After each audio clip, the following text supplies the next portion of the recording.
তারা বিদেশে অবৈধ হয়ে যায় তাদের উপার্জন বৈধ হবে কিনা অনুগ্রহপূর্বক জানাবেন। যারা প্রবাসী আছেন, অনেকেই আছেন যে সেখানে তারা অবৈধ হয়ে যেতে হয়। মিডল ইস্টে অনেকে আছেন যে হয়তো কফিল থেকে তিনি ভেগে গেছেন, কফিলের অধীনে আর কাজ করেন না, তাহলে এখন যে তিনি উপার্জন করছেন এটা হালাল হবে নাকি হারাম? এটার উত্তর হলো, আপনি যে উপার্জনটা করছেন, আপনি যে কাজটা করছেন, সেই কাজটা যদি বৈধ কাজ হয়, কোনো অন্যায় কাজ করছেন না, হালাল কাজ করছেন, এবং তার বিনিময়ে আপনি পারিশ্রমিক নিচ্ছেন, তাহলে সেক্ষেত্রে আপনার উপার্জন হালাল হবে। আপনি যে ভেগে এসেছেন বা দেশের নিয়ম লঙ্ঘন করে অবৈধ হয়ে গেছেন, সেটা ভিন্ন অন্যায় কাজ, সেটার জন্য ভিন্ন গুনাহ হবে, কিন্তু তাই বলে আপনার উপার্জনটা হারাম হবে না।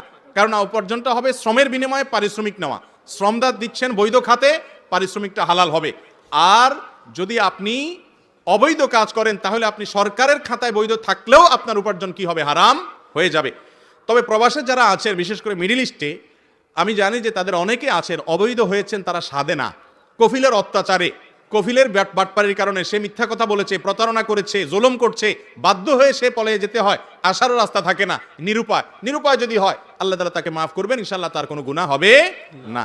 আর যদি কেউ কফিলকে বাটপাড়ি করে, চিটারি করে, তাকে ফাঁকি দিয়ে বেশি টাকা কামানোর জন্য চলে যান, রাষ্ট্রের নিয়ম শৃঙ্খলা লঙ্ঘন করেন, যেটা আমাদের কল্যাণার্থী করা, যেটা শরিয়া বিরোধী কোনো কিছু না, সেই সমস্ত সিস্টেম লঙ্ঘন করলেন এবং মানুষের সাথে, কফিলের সাথে, মালিকের সাথে প্রতারণা করলেন, তাহলে আপনার গুনাহ হবে। কিন্তু তাই বলে উপার্জন হারাম হবে না। উপার্জনের হালাল হওয়া সম্পর্ক, হারাম হওয়ার সম্পর্ক হলো কি শ্রম দিচ্ছেন সেটার সাথে।